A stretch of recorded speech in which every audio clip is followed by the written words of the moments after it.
Hola chicos, Ciencias Naturales 22.5. El agua o las aguas subterráneas.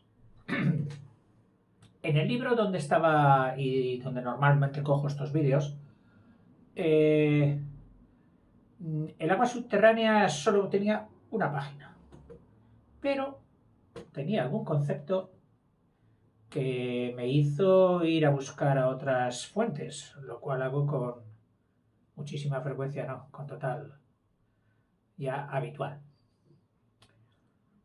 Y he dado en la página de Wikipedia y me ha encantado.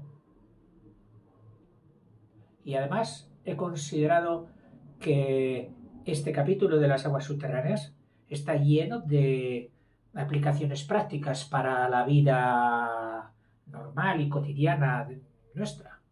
Y digo, oye, pues tengo que hacerlo.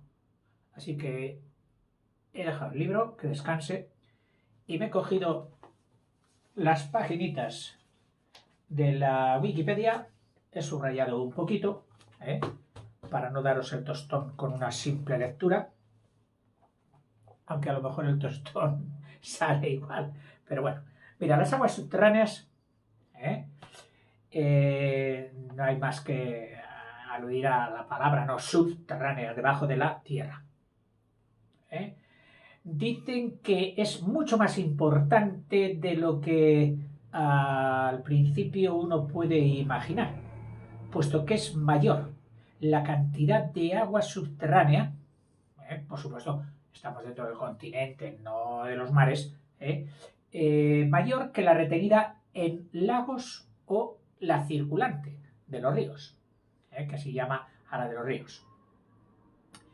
Dice, y aunque menor al de los mayores glaciares, que por lo visto esos ya tienen un volumen de masa hídrica impresionante, que no llegan las aguas subterráneas a compararse a esas grandes masas heladas de los polos. Dice, pero bueno, solo para que nos hagamos una idea, dice, las masas más extensas, dice, de aguas subterráneas pueden alcanzar 1.000.000 o más de kilómetros cuadrados. 1.000.000 o más de kilómetros cuadrados. Y nos pone un ejemplo, dice, como el acuífero Guaraní, que ya sabes, o bueno, está, pues tiene parte de Brasil, de Paraguay, de Uruguay, de Argentina, y todo por debajo un acuífero. Por encima de ese acuífero discurre el río Paraná. Pues ese dice que ese acuífero inmenso, de más de 1.000.000 de kilómetros cuadrados. Dice, el agua del subsuelo, que así también se llama, es un recurso importante, puesto que de cada 3 personas, una utiliza esas aguas subterráneas para subsistencia. Dice, muy importante y además de difícil gestión, porque es muy sensible a la contaminación. Lo que dejamos encima o vertamos o abajo va a ser muy difícil sacarlo. Entonces hay que tener muchísimo cuidado con ello. Y también está muy expuesto a la sobreexplotación. No, tú sigues sacando agua del pozo. ¡Ay, se ha acabado! Madre. Básicamente, pues es el agua de lluvia, que se precipita, bueno, que precipita, no que se precipita, que precipita, se filtra a través del suelo hasta llegar a un material rocoso que está pues saturado, lleno de agua a más no poder. El agua subterránea se mueve, sí, también se mueve, la subterránea se mueve lentamente hacia, como siempre, los niveles más bajos, generalmente siguiendo los ángulos inclinados de las rocas impermeables, todo lógicamente debido a la gravedad, y finalmente muchas de estas aguas subterráneas llegan a aflorar en los arroyos, los lagos, y las que no, pues vertidas en los océanos. Es una creencia también que las aguas subterráneas, ¡ay, qué paisajes más espectaculares! Con las cuevas que salen a veces, todo. Bueno, pues no exactamente todo es así. Esos son las cuevas hechas cuando el agua puede disolver parte de la piedra existente en las profundidades, lo que llamamos la karstificación, que lo vamos a ver en uno de los vídeos siguientes. Y entonces el agua excava simas, enormes profundidades, cavernas y otras vías de circulación. En la espeleología es interesantísimo y peligrosísimo cuando se encuentran que por el fondo de la cueva discurre un río subterráneo que va haciendo muchas veces sifones y que para avanzar en ellos pues tienen que emplear equipos de buceo, etcétera, con mucho peligro. Habrán muerto bastantes personas intentando hacer esto. Pero la otra, pues está las otras aguas, las que no responden a esta karstificación, están no suspendidas, empapando, por así decir, el suelo como el agua empapa una esponja. Y esos suelos, ¿de qué suelen ser? Pues en su mayoría arenas, gravas, arcillas, etc. Aunque las arcillas tienen más de un comportamiento con el agua, porque pueden llegar a ser también tal cual impermeables. Los limos mismo, que son esas arcillas finísimas de un polvo. Un acuífero, y nos lo define ahora, ¿qué sería un acuífero? Acuífero, que lleva agua, fero es llevar, es decir, un acuífero. Es aquella masa de rocas permeables, es decir, que el agua, una masa de rocas permeables, ojo, cuando decimos rocas en geología y mineralogía, ya no solo nos estamos refiriendo a esas masas de piedra dura, granito, no. Rocas pueden ser, geológicamente hablando, hasta la arena. La arena es una roca. Es decir, dice rocas permeables que permiten la circulación y el almacenamiento del agua subterránea en sus poros, unas con sus poros tipo esponjas y otras rocas con sus intersticios, es decir, sus fisuras, y por ahí el agua cuela. O sea, dos maneras de tener agua en las profundidades, o empapado tipo esponja o en las fisuras. Y dentro de estas, la karstificación, es decir, donde el agua ha ido horadando la roca y haciendo sus lechos.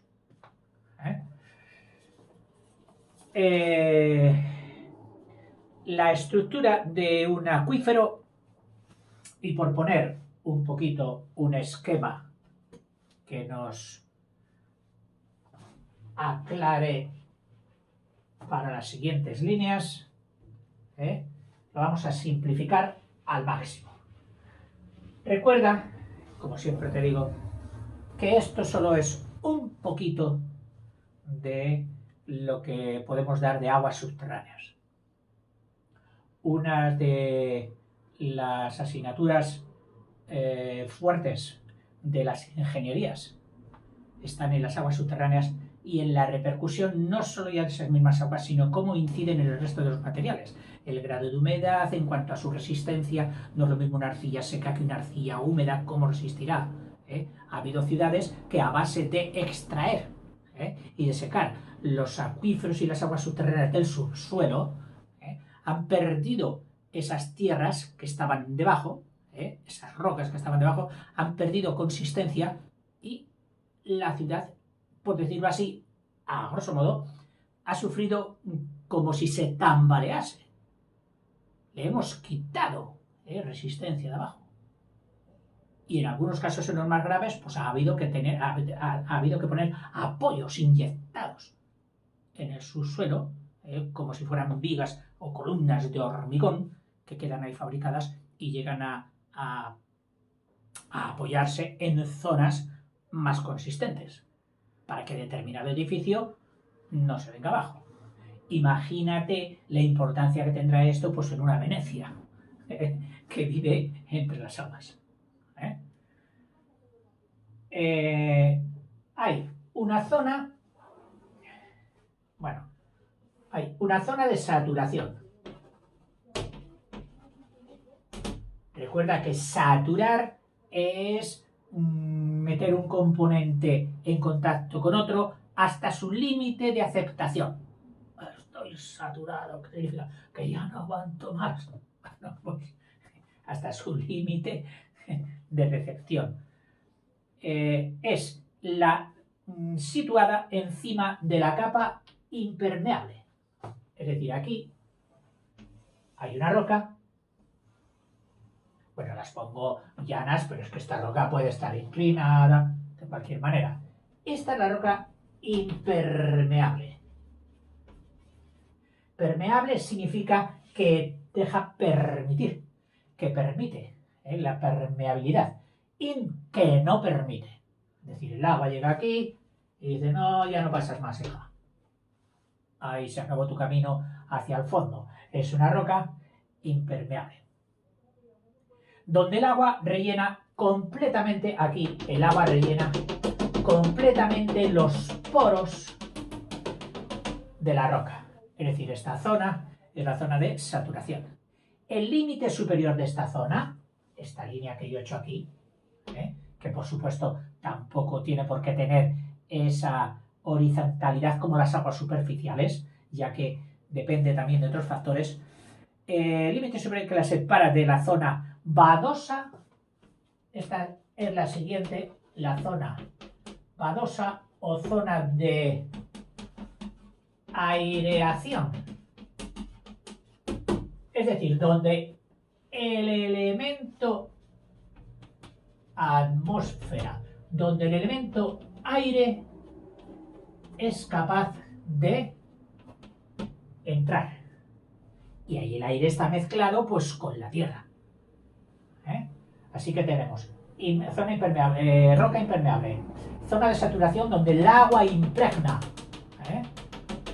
tanto tipo esponja como tipo fisuras, como las cuevas kársticas, etc. Dice, y a este nivel de aquí, que separa la zona de saturación de la zona de aireación, es la zona, nivel freático.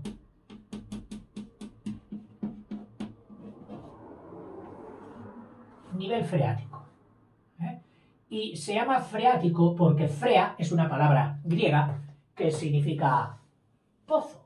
Y entonces, cuando alguien excava un pozo, y va quitando tierra, hasta que no llega a esta zona, no asoma el agua. Y luego hará un poquito más que le sirva como de depósito, porque claro, cuando él empieza a sacar agua, seguramente va a sacar agua, si lo hace con una bomba y lo hace para cuestiones de riego, industriales, etc., va a salir a más volumen del que el agua de esta zona fluiría hacia el vacío o depresión que tú estás causando al quitar el agua. Pozo, frea. Entonces esta capa, que divide la zona de saturación de la zona de aireación, es el nivel freático. Nivel. Ya no es zona, nivel.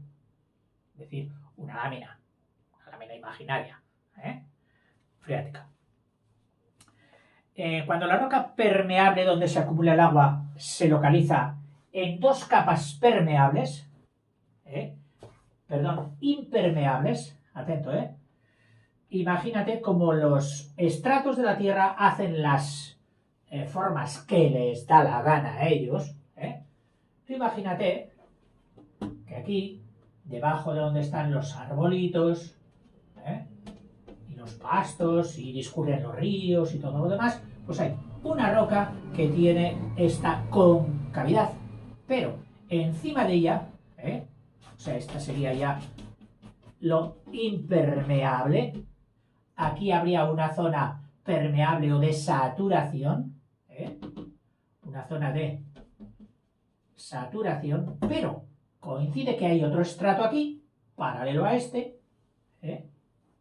que ha quedado separado, que también es impermeable.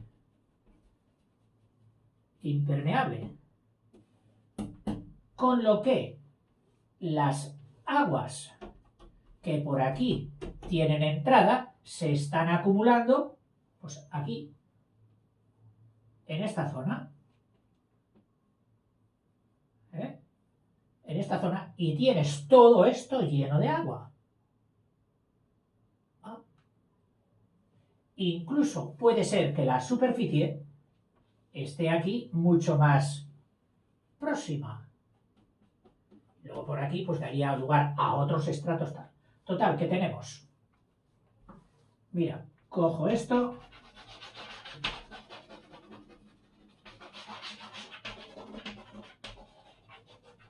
Todo esto es agua. Y el nivel se eleva tanto como permiten ese estrato impermeable que está ahí encima. De forma que si alguien o hay una fisura por aquí, en esta zona impermeable, tú imagínate que hubiera una fisura. Entonces este agua tiende a salir por vasos comunicantes con su mayor altura. Y este señor, este paisano, observaría que de este pozo el agua brota. El agua brota. Y si lo hace y pilla esta zona o este acuífero que se llama acuífero confinado. Confinado significa limitado, cerrado, por dos capas impermeables. Estarían, pues aquí está, por ejemplo, el camión que está practicando el pozo y de repente ven como el agua brota y sale con fuerza. Claro, el agua tiende a alcanzar el nivel de sus zonas interiores. Estos son los famosos pozos artesianos. Yo vi uno, pero me esperaba. Yo había estudiado en el libro de Ciencias Naturales, como tú y te lo estoy diciendo ahora. Hoy esta tarde vamos a ver un pozo artesiano. Bam, bam, bam, bam, bam, bam. Y yo ya me esperaba el surtidor. No había surtidor.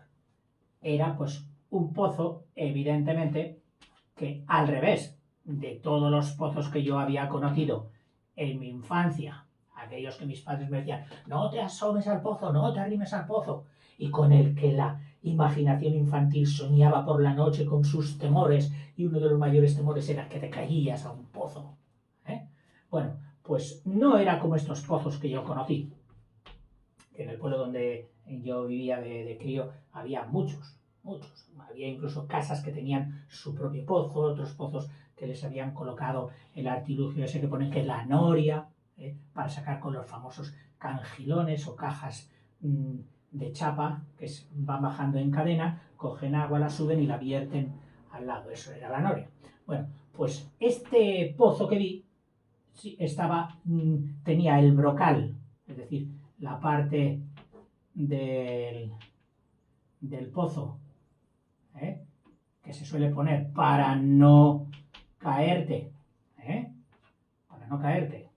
Bueno, pues el agua afloraba pues hasta aquí. Y aquí ya había un canalillo, un canal, por donde salía para regadío y otras cuestiones. Es decir, que era un pozo que no había que sacar el agua, ni con soga, ni con cubo, ni con nada. El agua surgía hasta arriba, pero no con tanta potencia como ese que imaginativamente, o al menos nos gustaría entender que era el famoso pozo artesiano, pero que en las prospecciones que hacen buscando agua, las máquinas que pinchan al estilo de cómo pinchan las que buscan petróleo Hay veces en que el agua sale, ¿por qué? Porque han dado con un acuífero confinado, ¿eh?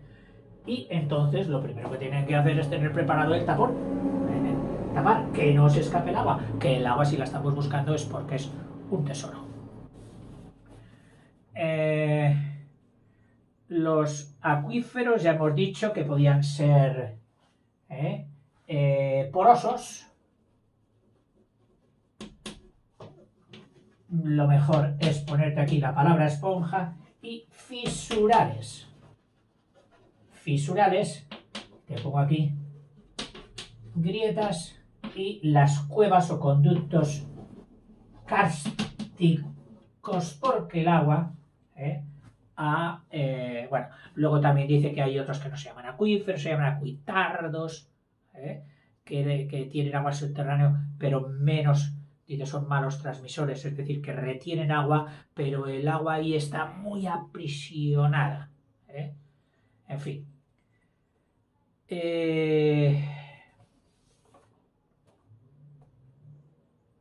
Los acuíferos especiales, los costeros. Si te has bañado en el mar, muchas veces le dices a un compañero, oye, no hay por ahí que hay una corriente de agua fría. Wow.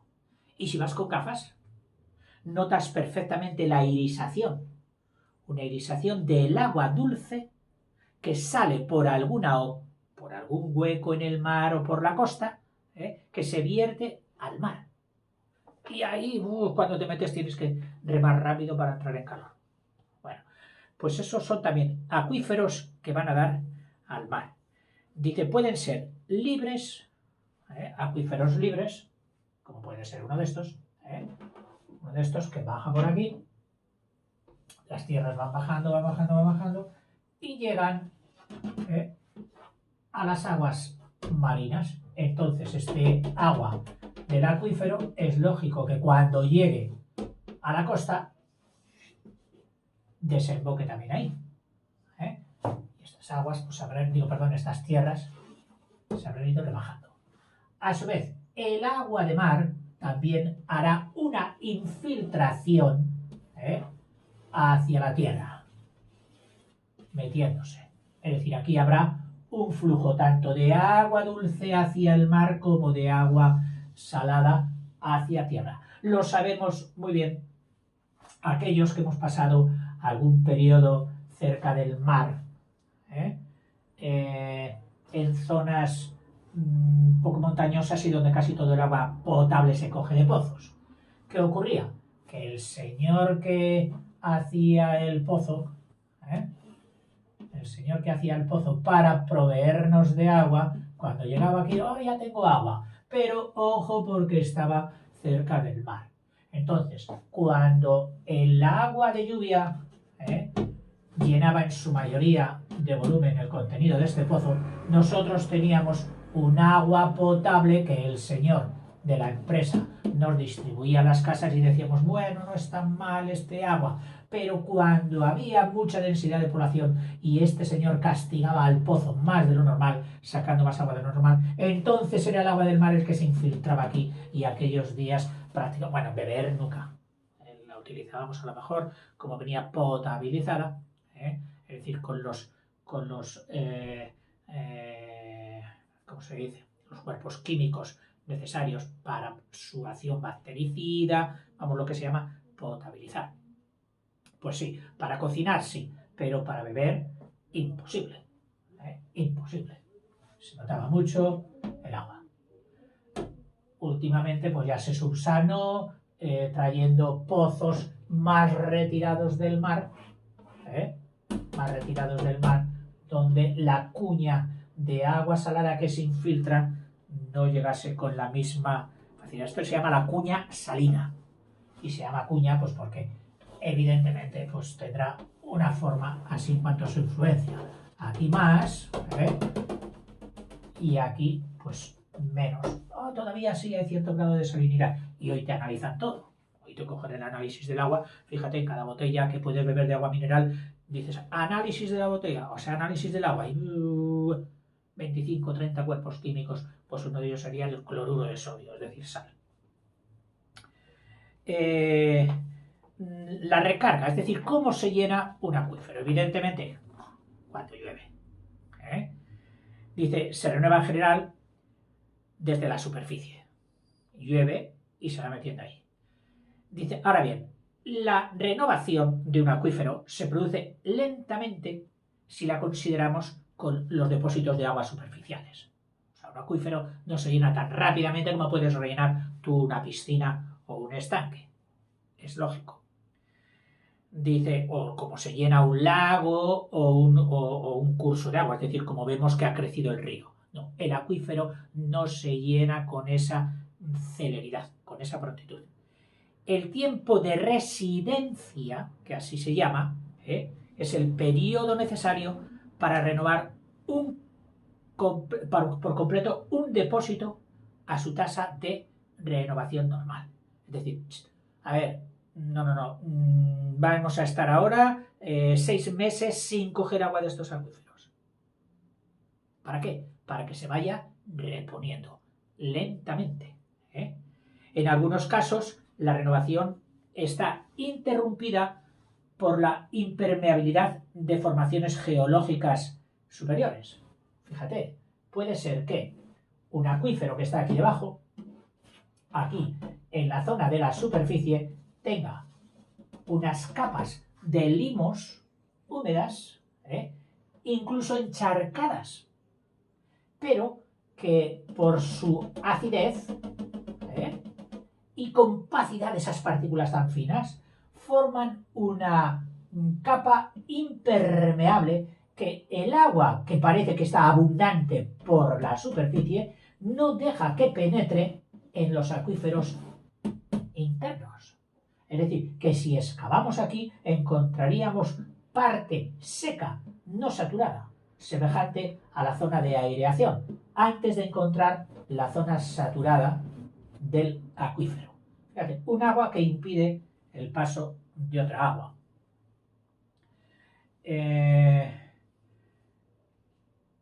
Y no digamos cuando no llueve. Es decir, si hay una zona de la superficie que no llueve, pues entonces los acuíferos, los que no tienen escorrentía interior, es decir, que se van desplazando hacia los puntos más bajos y se queda el acuífero sin, o bien que han seguido sacando, pues entonces si no llueve y seguimos sacando, los veneros, como así llamamos aquí, que es una palabra preciosa, los veneros de la tierra, que son como las venas de la tierra que la gente se imagina por debajo, como si la tierra tuviera venas, se han secado. Y hasta que se llenen va a tardar mucho. Yo he visto fuentes que cuando yo accedí a un lugar, ¡oh, qué fuente más bonita! Otro año, y la fuente de agua, y llega un periodo en que por unos años sucesivos de poca pluviosidad se ha secado la fuente, ¡oh! Y se ha secado la fuente. Bueno, pues ha estado seca durante 10, 12 años. Luego han venido otros periodos comprobados y medidos de mayor pluviosidad.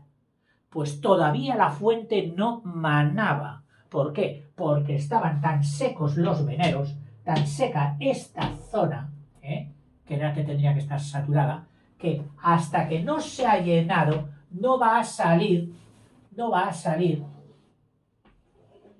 por esta fuente. Por esta fuente. En el talud de la montaña, cuando coincide con el nivel freático, ¡plaf!, sale la fuente, mana. O dicho de otra manera, hay una surgencia. Surge el agua. Los nacimientos de los ríos, me estoy acordando ahora del río Ebro, allí en Reynosa. Pues tiene una surgencia muy bonita, muy impresionante. Un sitio plácido, precioso, para descansar y para admirar, sentarte allí enfrente de la surgencia que brota el agua y ver lanzar un poquito la vista hacia adelante y ver cómo ya sale un auténtico río, que a los 2 kilómetros así pasará por la ciudad de Reynosa y luego automáticamente ya entra en el embalse del Ebro, que se llama así, embalse del Ebro. Luego el Ebro tiene otros muchos embalses, pero a ese, por ser el de cabecera, lo han llamado embalse del Ebro. Muchos también lo llamamos el pantano de Reynosa. Bueno, pues un sitio de surgencia muy bonito.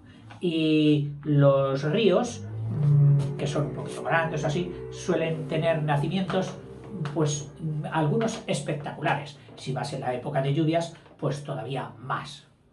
Acompañados muchos de nacimientos del río Cuervo en Cuenca, el de San Juan del Tajo no lo conozco, en fin. Y luego nacimientos de ríos pequeños, de arroyos. A mí me ha gustado siempre ir por la montaña y decir, ¡oh, un arroyo! Pues no llevo mucha agua. Pues chicos, vamos a ver dónde nace. Tú veías que las montañas estaban allí y de ahí no se va a pasar. Pues entonces, subiendo por el arroyo, metidos entre breñales, zarzas y todo eso, cada vez el arroyo tenía menos agua hasta que llega un momento que decimos, mira, ya ha nacido, aquí nace. Aquí nace. Aunque en realidad el nacimiento no suele ser tan espectacular, puesto que todo él no viene de un punto. Es decir, en este punto, donde geográficamente le han dicho nacimiento del río tal, o el río tal nace aquí, bueno, pero en realidad luego hay muchas aportaciones de arroyos, como si fuera una rama auténtica, que son los que hacen el caudal, que son los que aportan litros. Y este pobre, pues a lo mejor por estar dentro de la V del Valle, recibe el nombre del nacimiento, cuando a lo mejor es este el que aporta más agua, que eso también se da muchas veces. Hay unos ciertos acuíferos que se les llama acuíferos fósiles. Oiga, fósiles no es para piedras muy viejas que han quedado ahí petrificadas, una almeja, un caracol, los huesos de un diplodocus están fosilizados. Bueno, pues también las aguas que hace mucho que están ahí estancadas en lo profundo y no reciben desde hace mucho tiempo aportaciones. Es decir, se han cerrado, digamos, las vías de alimentación de ese gran embalse o zona saturada que está todo rodeado de impermeable, no recibe agua y por aquí tampoco se escapa. Y estas aguas están ahí ¿desde cuándo? Desde épocas prehistóricas. Bueno, pues estos son los acuíferos fósiles. Dices, estos bolsones de agua subterránea formados en épocas geológicas pasadas. Y que a causa de las variaciones climáticas, pues ya no tienen actualmente recarga y ya no se recargan. Ahí está este agua desde siempre. El agua de las precipitaciones, en general, de las lluvias, nieve, granizo, etc., puede tener destinos una vez alcanza el suelo. Pero los destinos fundamentales, que tampoco es muy difícil de entender, serían tres. Es decir, ¿qué ocurre con el agua que llueve? De la forma que sea, pero con el agua que cae. Bueno, pues tendríamos. Aquí está la superficie de la Tierra, y llueve. Precipita. Pueden tener tres destinos. El primero, el agua que directamente cae, mira, ¿dónde va el agua? Fíjate, el arroyo, ese es el agua de escorrentía. Aquí tienes metida la palabra corriente. El agua de escorrentía. Un agua que no penetra en la tierra, que va como si hubiera encontrado un plástico, se escapa. Este agua a los labradores no les gusta nada y entonces ellos ¿qué hacen? Pues van haciendo pequeñas presas para que el agua se almacene, etcétera, se retenga y no haga daño. O a veces también el campo esta ladera, la hacen tipo bancales, tipo banco, clan, clan, clan, clan, poniendo piedras aquí de contención. ¿Para qué? Para que el agua, que normalmente habría originado una escorrentía, produciendo efectos muy poco favorables para el campo, porque la tierra fértil, que es la que han hecho los microorganismos con los residuos de las hojas y los palitos, el agua de escorrentía se la lleva, y se lleva, a lo mejor se llevan los abonos, el humus, se lo llevan. Entonces, para evitar todo esto, hacen bancales, y dentro de estos bancales ya ponen sus productos, una fila de árboles por aquí, otra fila de árboles, otra fila de árboles. A veces los bancales tienen más superficie, dependiendo. Terreno abancalado. O sea que ese sería el agua de escorrentía. Primero como una arrollada, una arrollada difusa, y luego como agua encauzada. Al principio, cuando llueve y es en zonas muy inclinadas, pues el agua va por donde puede. Si te ha pillado alguna borrasca en la montaña, tú la habrás observado. Aquí, pero bueno, ya no, el arroyo es una cosa, pero es que aquí ya está corriendo el agua de la que cae cuesta abajo, vaya donde vaya, en escorrentía. Luego se encauza formando arroyos primero y ríos después. Otra parte del agua, la segunda, dice pues se evapora. Oiga, pero será la menor. No es la menor. Se evapora muchísima agua. Tú solo tienes que pensar en las ciudades donde hay un suelo totalmente impermeabilizado, de hormigón, de asfalto, etc. Y tú ves que se forman charcos. Oye, a la mañana siguiente te levantas y ya no hay charcos. Y no es que se hayan sumido, es que se han evaporado. Y no solo esa evaporación normal por el contacto del aire o por el viento, sino que también en los montes se da la evaporación. ¿Por qué? Porque los árboles cogen este agua, primero lo interceptan, es decir, lo retienen con su follaje, y no dejan que caiga directamente. Luego, con sus raíces, lo retienen, ya no solo los árboles, sino las plantas herbáceas, que al mismo tiempo que las plantas sirven para retener la tierra y que no la arrastre la escorrentía, estas plantas también son las que hacen que todos los residuos vegetales de todas las plantas caigan aquí, se retengan para dar tiempo a que los hongos, sobre todo los hongos, deshagan la madera, deshagan la hoja y formen con ella el humus, que es lo más. O sea que dice especialmente las plantas, y este agua que está por aquí pululando entre la copa, entre el suelo, charquitos, humedad, pasas y te mojas todo porque acaba de llover. Bueno, pues al cabo de un tiempo mucha de esta agua también se ha evaporado. Otra se habrá infiltrado, pero mucha de ella, precisamente por la vegetación, se retuvo aquí sin penetrar ni sin marchar, pero luego se ha evaporado. Otra parte también se habrá infiltrado. A esta zona se la suele llamar también o evotranspiración. Evaporación y transpiración. Es decir, es una zona donde se produce la evaporación y la transpiración. Transpiración, ya sabes qué es, pues ese agua que las plantas expulsan por el haz de la hoja. Las plantas, ya sabes que en sus hojas tienen unas boquitas que se llaman bocas o estomas. Estomas y bocas es lo mismo. Esas bocas, que las podemos ver incluso con una lupa un poco grande, y no digamos con el microscopio, están comunicadas ya con los vasos leñosos, sobre todo, y liberianos, que son los conductos de la planta. Entonces por ahí evaporan. evaporan agua. Mucha agua evapora una planta. Las plantas humidifican todo porque están continuamente transpirando agua.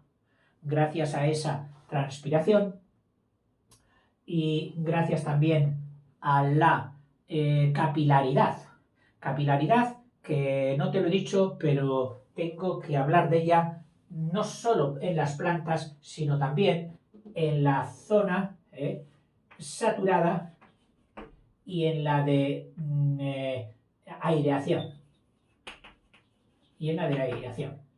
Cuando cae el agua y se sume, penetra aquí, para llegar a la capa saturada, pasando por el nivel freático, bueno, pues al labrador le interesaría que este agua que está cayendo y de momento se ha quedado empapado aquí en las capas de aireación, no se vayan para abajo, porque hay raíces que no tienen la capacidad de ir a buscar las aguas tan profundas, aunque hay plantas que tienen unas raíces de tamaño de capilares, es decir, auténtico de tamaño de un cabello o menos, que son capaces de llegar, pero 25 y 30 metros de profundidad en busca del agua. Son cosas maravillosas que hace la naturaleza. Bueno, pues al labrador no le gusta esto. Pues mira, cuando cae el agua, entre piedrecita, arenisca, humus, etcétera, el agua encuentra como un conducto para responder a la llamada de la Tierra, que es la gravedad, y a escaparse. Pero como el agua es uno de los cuerpos que le gusta mojar, que es mojona, porque hay dos tipos de cuerpos, los que les gusta mojar porque las fuerzas que les unen a otros cuerpos, que son las fuerzas de adherencia, son mayores que las fuerzas de cohesión. O sea, adherencia es la fuerza que tiene un fluido de mojar. Yo me he mojado la mano y el agua persiste aquí. Sí. Pero si yo pongo aquí, por ejemplo, mercurio, no moja. Va a coger y se escapa todo. ¿Por qué? Porque en el mercurio son mayores las fuerzas de cohesión. Las fuerzas de cohesión son las fuerzas que unen a los elementos que componen la sustancia entre ellos. Es decir, son como... van abrazados así. Tienen grandes fuerzas de cohesión, no quieren separarse unos de otros. Sin embargo, las de adherencia, no, las de adherencia van así. A todo lo que ven, a todo lo que tocan, quieren mojarlo. Eso se nota muy bien cuando lo metes en un tubo pequeñito, en un tubo de ensayo de muy poquito diámetro. Si metes agua, pues el agua que hace no se queda así plana. Dice, yo quiero mojar, y se tira a mojar el tubo que está por encima de su nivel, a mojarlo, de forma que vemos un filo así, lo que se dice un menisco, que hemos aprendido en otros vídeos que significaba lunita. Bueno, pues este es un menisco cóncavo, que hace cueva. Estos son de los líquidos que tienen las fuerzas de adherencia mayores que las fuerzas de cohesión. Sin embargo, en este mismo tubo echamos mercurio y el mercurio vamos llevando, y cuando llegamos ya, que ya no echamos más, el mercurio dice que yo no quiero mojar a nadie, que yo quiero estar unido a mis hermanos. Y entonces dice, no quiero mojar, quiero estar con los de dentro, no con los de fuera, como el agua. Y el menisco que se forma es un menisco convexo. Bueno, pues el agua en el interior de la Tierra actúa así también. Entonces, entre las piedrecitas y todo esto de la zona de aireación, pues está la mar de tranquila ahí pegadita a las piedras. ¿Y qué ocurre? Que cuando deja de llover, el agua de abajo, que hay más cantidad, está más saturada, empieza a subir por las paredes entre granitos y granitos, todos apretujaditos, como si fueran tubitos pequeñitos, capilares, empieza a subir. Y cuando llega a la zona que pega el aire le dice, sí, ya que has subido aquí, mira, te presto un poco de energía, ¡pum!, se ha evaporado. Y entonces asistimos a unas corrientes del agua subterránea que, aprovechando la capilaridad de las tierras de aireación, están yendo por esos capilares a evaporarse. El labrador dice, socorro que me estoy quedando sin agua. ¿Y entonces qué hace? Pues mira, al poco de llover, el labrador ha dejado ya que entre el agua, que se llene bien, y ¿sabes qué dice? Ah, sí, o sea que tú aquí tienes como una especie de caminito, ¿no? Para subir hacia arriba, el agua subterránea que sube hacia arriba. Pues yo, ¿sabes qué voy a hacer? Romperos, pam, pam, pam, pam, pam, pam, pam, pam, pam. Todos estas, la parte alta de los caminitos, de los capilares por donde se estaba perdiendo el agua, la rotura, que yo no sé si viene ahí roturar de romper, porque claro, una rotura es algo que se rompe, y roturar también es coger la capa de la tierra y voltearla. Entonces él pasa con una especie de discos, que rompen la costra o corteza que aparentemente dura se había quedado encima, pero que conservaba todavía los conductos, los hilillos por donde estaba escapándose el agua. Entonces, al romper esta costra y dejarla pues toda empolvoreada y abotonada, sin profundizar mucho, solo profundizando un poco para que el agua cuando suba aquí, ya me han roto el camino. Ah, por maja, si te han roto el camino, ya no puedes salir, así que quieta ahí. Y ya ha conseguido el labrador que el agua se esté quieta ahí. Este estudio de los suelos y de todo esto, bueno, todas las ciencias son impresionantes y emocionantes, de cómo la agricultura empalma con todas estas ciencias, y no digamos con las del agua subterránea que las necesitan. En fin, así que tendríamos ya, y dice, bueno, esta sería la segunda parte, la primera es correntía, la segunda la evotranspiración, donde está también aquí el fenómeno de los vasos capilares, y por último, pues la parte que se infiltra en el terreno. La parte que se infiltra. Filtrar, donde dentro, que se infiltra en el terreno hasta encontrar el tope de la piedra impermeable que no le permita ya seguir. La velocidad, el agua sí que se puede mover dentro. Entonces, ¿de qué depende la infiltración? Hombre, pues dependerá primero de la naturaleza de la tierra que hay aquí. Si es una tierra muy porosa, el agua en cuanto cae, oye, no ha quedado nada. O no. Mira, se han quedado charcos. Ah, porque es una tierra más ácida que llaman. A veces los campos los dividen básicamente en esas dos grandes estándares de tierras ácidas y tierras básicas. Tierras básicas suelen tener arena y todo esto y hace que el agua se infiltre mejor. En esas, los labradores tienden a quemar la paja y los subproductos vegetales de cada año porque la ceniza acidifica. La ceniza hace que sea ese terreno un poquito menos poroso. Al revés, con los suelos muy ácidos y arcillosos, pues deberán tomar otro comportamiento, que son esos campos que llueve un poquito y ya están encharcados. En fin.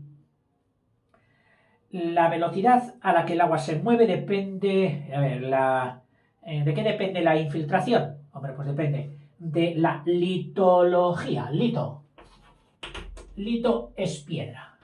Logía, conocimiento, es decir, de la naturaleza del terreno. Hemos hablado ahora de dos, de los terrenos ácidos y los terrenos básicos. Y también de ellos depende si un terreno va a ser poroso, es decir, de fácil infiltración de las aguas, también si es agrietado. Imagínate que es de roca, pero tiene mucha grieta. Entonces, también ahí el agua se va a infiltrar rápidamente. Y también de la mineralogía del sustrato, es decir, si es caliza o es de yeso, la va a disolver y va a ir infiltrándose. Otro factor desfavorable para la infiltración, aunque parezca que no, opuesto a la infiltración, pues es un terreno excesivamente inclinado. El agua, en cuanto cae, se toma la de Villadiego y se marcha hacia abajo a toda velocidad. Y no ha tenido tiempo de infiltrarse. Aquí tienes cómo la exagerada inclinación puede ser contra la infiltración. Dice, luego ya te he hablado de la vegetación densa. La vegetación densa de esos árboles que primero hacen una interceptación de la gota. Ya sabes, oh, métete debajo del árbol que está lloviendo. Y el otro que es un poquito más acostumbrado que tú a estas cosas te dice, sí, métete, pero no te va a durar mucho, porque ya sabes lo que dice el refrán, quien se mete debajo de hoja 2 veces se moja. O sea, que al principio, ¡uy, qué a gusto! Ya no llueve, estamos debajo del árbol. Y al cabo de un poquito, ¡pua! Empiezan a caer gotas y más gordas y en más cantidad. Por eso dicen, el que se mete debajo de hoja 2 veces se moja.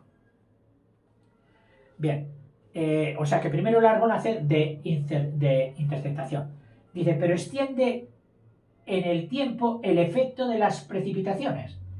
Es decir, hace que aunque no vengan precipitaciones, el efecto de lo que llovió, como hay monte, como hay follaje, como hay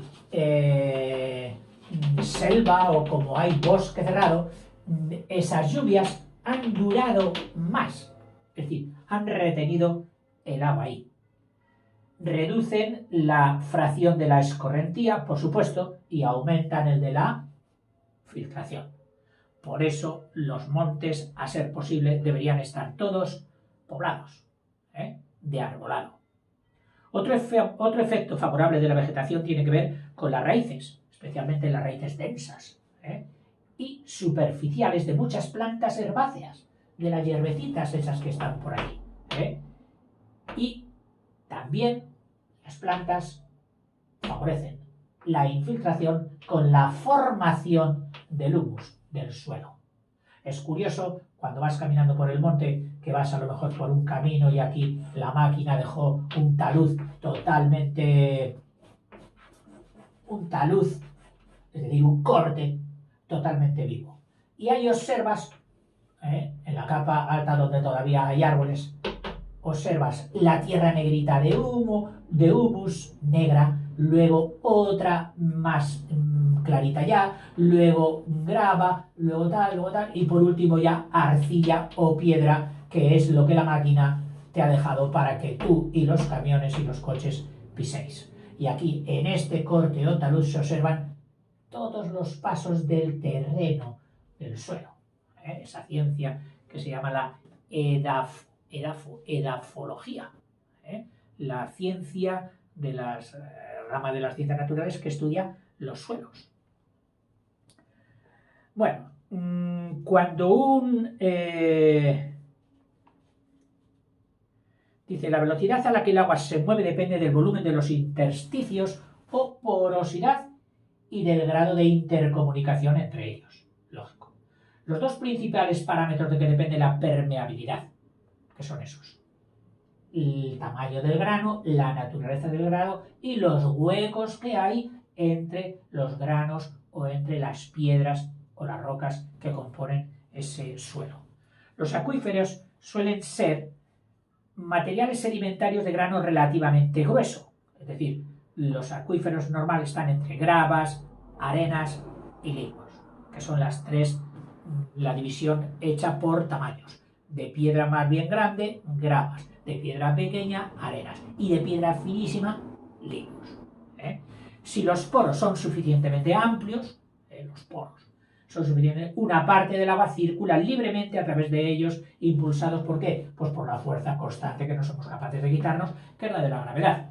Dice, pero otra queda fijada por las fuerzas de la capilaridad, que es lo que te dije antes, y otras motivadas por las interacciones entre ella, entre la capilaridad y las moléculas minerales. Es decir, sustancias que hacen que se retenga más el agua, sustancias minerales que reaccionen con ellas, como es el caso, por ejemplo, de las sustancias hidrófilas, que son amigas del agua. Mira, una, esta, chupas un poquito y el agua la absorbe. Bueno, pues hay sustancias, piedras naturales también que retienen ese agua. Ejemplo, el caolín, es muy hidrófilo, retiene muy bien el agua. Bueno, a ver, que estamos seguramente haciendo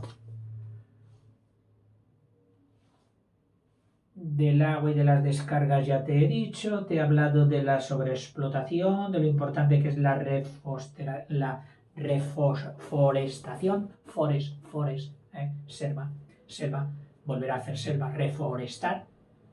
También aquí en España se dice repoblación forestal. Sí, están repoblando. Te pagan a tanto el arbolito. Te dan planteles de arbolitos y a plantarlos al monte. Luego están los pavimentos impermeables grandes, como ocurre en las zonas urbanas o industriales.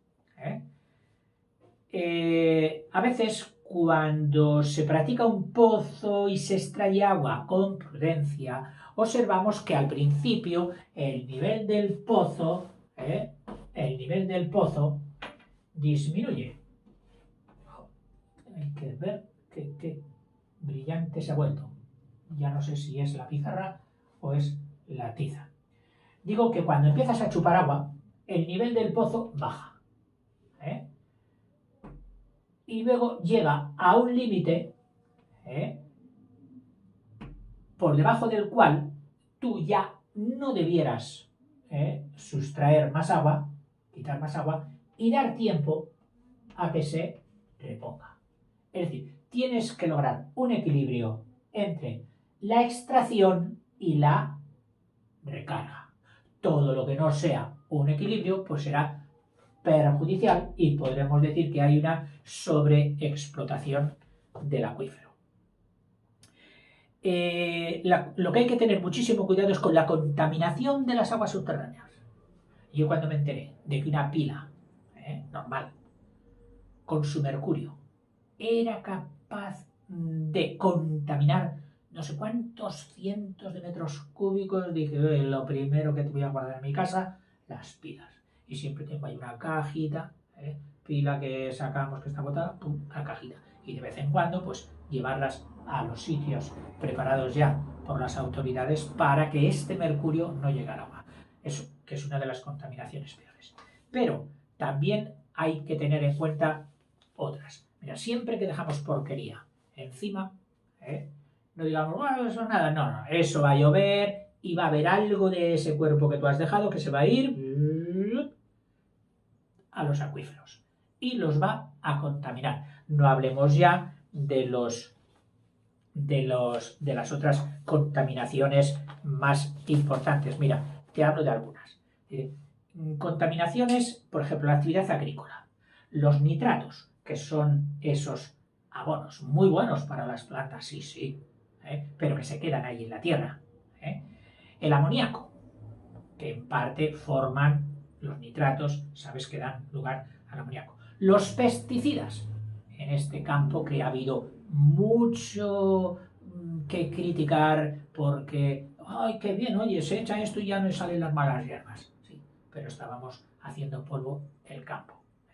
Y luego los microorganismos fecales, que de las pozas y de los albañales que había en las casas o en las poblaciones se cogía ese agua para regar los campos. Hoy todavía las purinas o cacas de cerdo de las explotaciones porcinas se retienen en balsas y luego las extraen con un tractor, las succionan en un gran depósito y las llevan por el campo y lo esparce todo. Difícil de corregir. Difícil. Conozco un poquito al detalle una zona de estas, de muchas granjas de cerdo, e incluso por parte de las autoridades se proveyó a la zona de una planta de reciclaje de las purinas, es decir, de una depuradora. Bueno, pues esa depuradora ha acabado cerrada. ¿Por qué? Por falta de disposición. Claro, hay que cobrarle al ganadero para que sea rentable. O bien esa planta va a tener una aportación de recursos públicos que no está dentro de los presupuestos. Total, ha acabado cerrada. Se vigilan, dicen que se castigan el vertido desproporcionado y que hay que hacerlo solo cuando haya llovido y que no hay que hacerlo en los meses de veranos y que no sé qué y que no sé cuántos. Pero os digo que hay momentos en que en aquella zona hay que ponerse una mascarilla, pero solo para inodoro, de lo mal que llega a oler. Pero claro, el cerdo da dinero, es su forma de vida. Y ya no solo lo hacían las minas antiguamente, como vamos a ver, de la polución, sino que hoy se puede hacer con una sobreexplotación ganadera. Incluso ya sabes que las vacas, con el metano de sus ventosidades, alteran la composición de las capas de arriba y de la atmósfera e inciden en la cantidad y calidad de los rayos que llegan hasta la Tierra. Sí, curioso. Cómo las vacas nos pueden alterar el planeta. Bueno, luego también fuente de contaminación, el saneamiento in situ, que se emplean nitratos, microorganismos fecales que no son del todo depurados y se escapan, y trazas de hidrocarburos sintéticos también, como los empleados en los plásticos, etc. Luego, las gasolineras y talleres de coches, el benceno, otros productos de hidrocarburos aromáticos, los fenoles, algunos hidrocarburos halogenados, etc. Depósito final de residuos sólidos, es decir, los vertederos.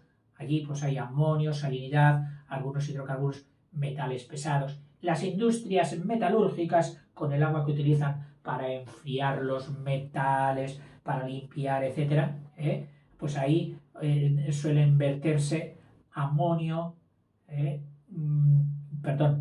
las industrias metalúrgicas, el tricloroetileno, el tetracloroetileno, hidrocarburos halogenados, fenoles, cianuro, incluso de las industrias metalúrgicas. Que alguno diría, oiga, pues si es metal, ¿eso no contamina? Sí, contamina porque utilizan agua. Industria maderera, que podría decir, oye, la industria de la madera, pues fíjate, no, por la industria de la madera, la que hace tableros con colas, prensados, etcétera, pues utilizan y pueden residuar, por así decirlo, pentaclorofenol y algunos hidrocarburos aromáticos, que los estudiarás en química orgánica. Las famosas tintorerías, las fábricas que tiñen los tejidos, los plásticos, etc. El tricloroetileno y el tetracloroetileno.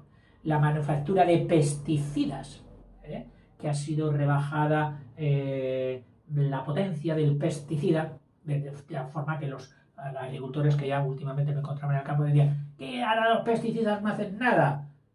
Gastamos y siguen saliendo las amapolas y cada vez más hierbas. Dice, no como los de antes, que echabas el herbicida y ¡guau!, te mataba todas. Bueno, pues hemos tenido que hacer unos pesticidas y unos herbicidas para matar insectos, etcétera, más suaves, que no repercutan en las aguas residuales. Depósito final de lodos residuales domésticos, en las granjas y en todo eso. Pues ¿dónde has echado el estiércol del cerdo? ¿Y dónde esto? ¿Y dónde tal? Sí, ahí donde siempre ha estado el estercolero. Muy bien, pero es que eso también, cuando llueve y cuando se impregna, va al subsuelo. Siempre que bebas de una fuente, tienes que examinar muy bien el entorno de esa fuente. Que no haya explotación ni agrícolas ni ganaderas, porque seguro que en los sustratos hondos de la tierra ha llegado parte de la contaminación y luego pues da origen a enfermedades raras. Los curtiembres, es decir, las fábricas de curtidos, que también se llevaron la palma de la suciedad y del ensuciamiento de los ríos en las zonas que tenían los famosos batanes de curtir piel. El cromo, la salinidad, algunos hidrocarburos, fenoles, etc.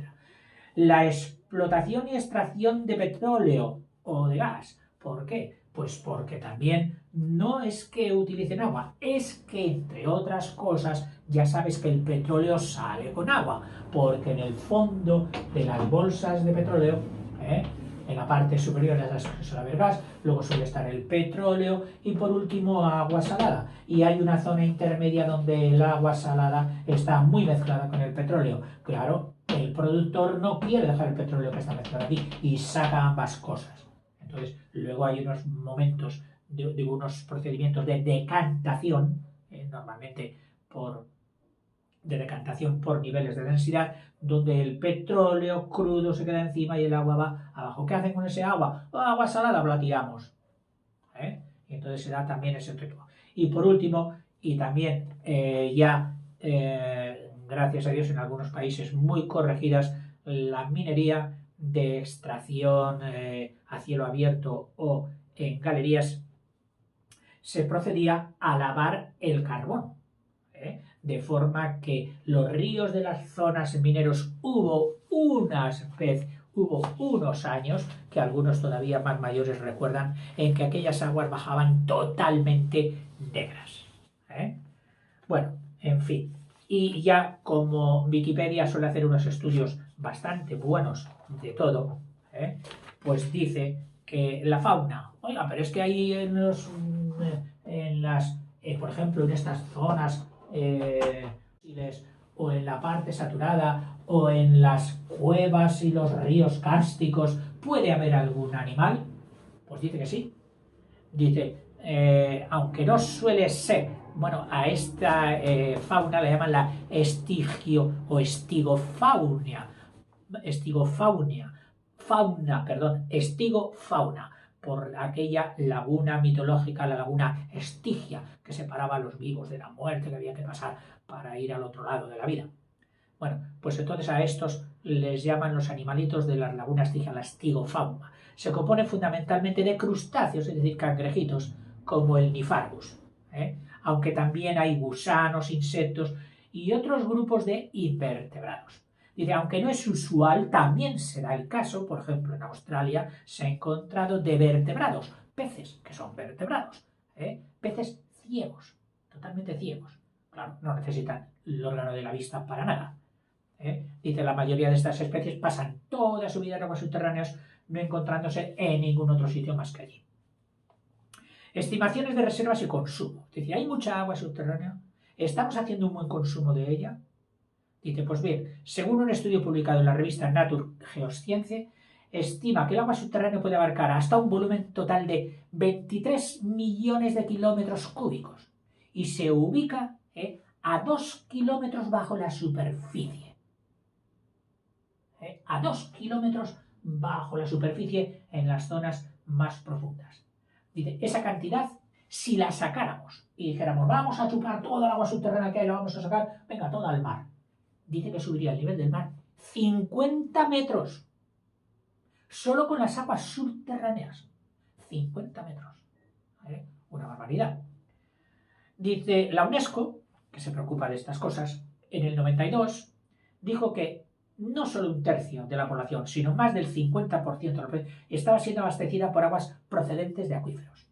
Como un ejemplo, en Estados Unidos se perforan cerca de 400.000 pozos cada año.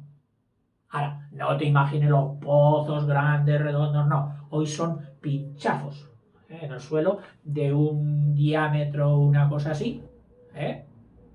Triste, pero más de un niño se ha colado por alguno. Nosotros en España tuvimos hace poquito un caso muy mediático y muy lamentable de un niño que cayó en un pozo de estos. Y el pozo era ilegal. Es decir, porque todo lo que son prospecciones, acuíferos, extracciones de agua, está legislado y se ha de tener mucho cuidado con ello. dice, y se extraen más de 120 billones de metros cúbicos al año, suministrando más del 70% del abastecimiento público y de las industrias. Esa es la importancia de las aguas subterráneas y de los pozos que se hacen. De manera parecida, a Estados Unidos, países como Alemania, Austria, Bélgica, Dinamarca, Francia, Holanda, Hungría, Italia, Marruecos, Rusia y Suiza suministran con estas aguas entre el 70 y el 90% de la demanda del abastecimiento público que necesitan sus ciudadanos. Bueno, seguramente que me he dejado algo todavía. No sé el tiempo que he estado. Si ha salido muy largo el vídeo, os pido excusas. Pero creo que otra cosa ya solo como curiosidad. Oiga, y si yo me viera en un apuro, ¿dónde conseguir agua? ¿Cómo conseguir agua? Bueno, pues hay unas plantas que se llaman las freafitas, frea, de freático, y fitas, de plantas, que chupan las corrientes subterráneas y son muy amigas de por donde pasa agua somera, es decir, que cavando muy poquito ya tendrías agua. ¿Y qué plantas son estas? Pues mira, son los cañaverales, la caña, los juncos, las zarzas, la zarzamora incluso. Tú vas por el monte y ves cañas, ahí debajo hay agua.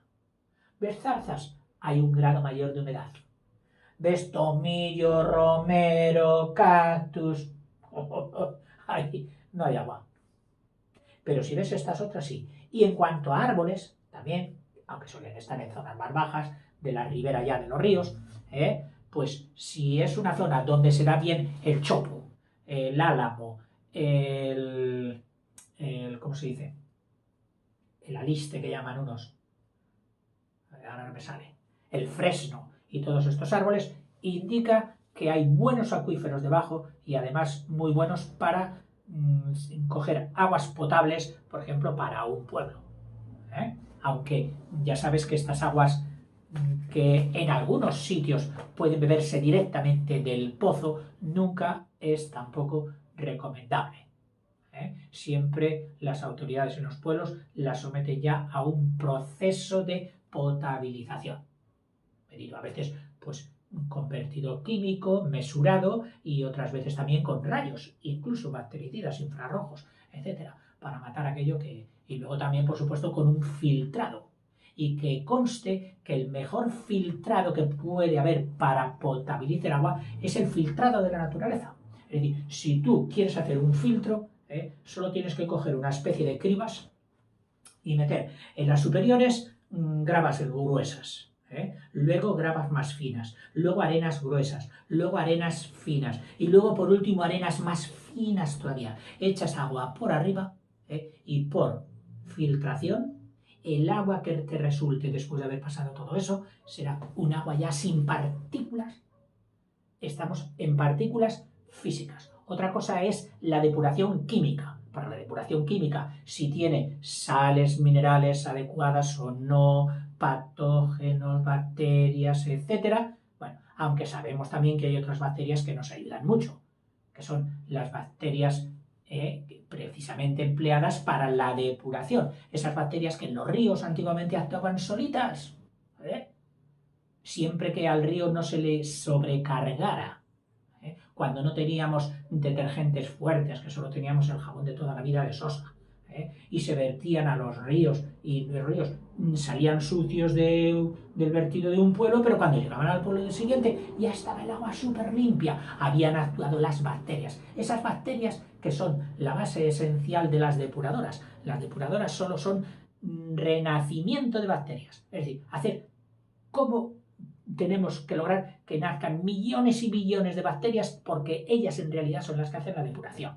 Estas bacterias puede que en algunos momentos ya esté tan alterado el río, como es el ejemplo clásico que se pone del río Ganges, ese río sagrado en la India, donde por repercusiones antropogénicas, es decir, incluso de vertidos, de cuerpos, de cadáveres, etc., pues el río sufre una sobrecarga de material. Y luego también se coge para el riego, es decir, un río sobre explotado, manejado, usado por millones de personas. Pues bueno, ahí se ha juntado el hambre con las ganas de comer y hay unas bacterias que están cogiendo elementos del fondo y están liberando arsénico. Arsénico, que sabes tú, te suena siempre a veneno. Pues sí, es que es venenoso. Y las personas de allí están siendo lentamente envenenadas. Si no se logra corregir, pues puede llegar a unos extremos, supongo que muy perniciosos. En fin, cuidemos las aguas. No tiremos nada al suelo. Reciclemos, tiremos las cosas donde haya que tirarlas. Hasta luego, chicos. Perdón por el rollo.